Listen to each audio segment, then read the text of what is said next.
ಭಾರತದ ಧ್ವಜದ ಬಗ್ಗೆ ತಿಳಿದುಕೊಳ್ಳೋಣ. ಕೇಸರಿ ಬಣ್ಣ ತ್ಯಾಗ, ಧೈರ್ಯ ಮತ್ತು ಶಕ್ತಿಯ ಸಂಕೇತವಾಗಿದೆ. ಬಿಳಿ ಬಣ್ಣ ಶಾಂತಿ, ಸತ್ಯ ಮತ್ತು ಶುದ್ಧತೆಯನ್ನು ಸಂಕೇತವಾಗಿದೆ. ಹಸಿರು ಬಣ್ಣ ಫಲತೆ, ಬೆಳವಣಿಗೆ ಮತ್ತು ಸಮೃದ್ಧಿ ಸೂಚಿಸುತ್ತದೆ. ಫಲವತ್ತತೆ, ಬೆಳವಣಿಗೆ, ಸಮೃದ್ಧಿ. ಅದು ಇನ್ನು ಅಶೋಕ ಚಕ್ರ ಚಲನೆ, ಬೆಳವಣಿಗೆ ಮತ್ತು ಪ್ರಗತಿಯನ್ನು ಸೂಚಿಸುತ್ತದೆ. 24 ಗೆರೆಗಳು 24 ಸದ್ಗುಣಗಳನ್ನು ಪ್ರತಿನಿಧಿಸುತ್ತದೆ. ಭಾರತದ ಎತ್ತರವಾದ ಅಣೆಕಟ್ಟು ತೆಹರಿ ಅಣೆಕಟ್ಟು. ಉದ್ದವಾದ ಅಣೆಕಟ್ಟು ಹಿರಾಕುಡ್ ಅಣೆಕಟ್ಟು. ವಿಸ್ತೀರ್ಣದಲ್ಲಿ ದೊಡ್ಡ ರಾಜ್ಯ ಭಾರತದಲ್ಲಿ ರಾಜಸ್ಥಾನ್. ಜನಸಂಖ್ಯೆಯಲ್ಲಿ ದೊಡ್ಡ ರಾಜ್ಯ ಭಾರತದಲ್ಲಿ ಉತ್ತರ ಪ್ರದೇಶ್. ವಿಸ್ತೀರ್ಣದಲ್ಲಿ ಚಿಕ್ಕ ರಾಜ್ಯ ಭಾರತದಲ್ಲಿ ಗೋವಾ. ಜನಸಂಖ್ಯೆಯಲ್ಲಿ ಚಿಕ್ಕ ರಾಜ್ಯ ಸಿಕ್ಕಿಂ. ಅತಿ ದೊಡ್ಡ ಜಿಲ್ಲೆ ಗುಜರಾತಿನ ಕಚ್ ಅನ್ಬೇಕು. ಅತಿ ಚಿಕ್ಕ ಜಿಲ್ಲೆ ಪಾಂಡಿಚೇರಿಯ ಮಾಹೆ. ಪಾಂಡಿಚೇರಿಯಲ್ಲಿ ಇರೋದು ಜಿಲ್ಲೆ, ಅದು ಮಾಹೆ.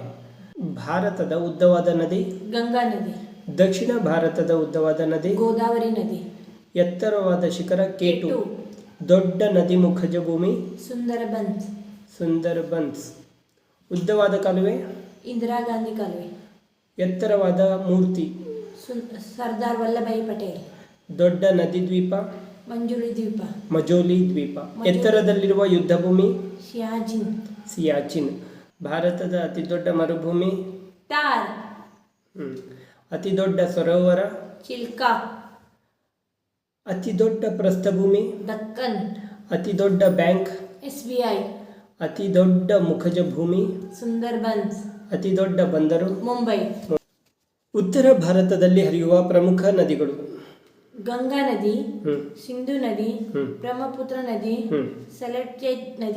ಸಟ್ಲೇಜ್ ನದಿ, ಯಮುನಾ ನದಿ, ಗಾಗ್ರಾ ನದಿ, ಚೆನಾಬ್ ನದಿ. ದಕ್ಷಿಣ ಭಾರತದಲ್ಲಿ ಹರಿಯುವ ನದಿಗಳು ಗೋದಾವರಿ ನದಿ, ಕೃಷ್ಣ ನದಿ, ಕಾವೇರಿ ನದಿ, ಮಹಾನದಿ, ತಪತಿ ನದಿ, ಭೀಮಾ ನದಿ, ತುಂಗಭದ್ರಾ ನದಿ.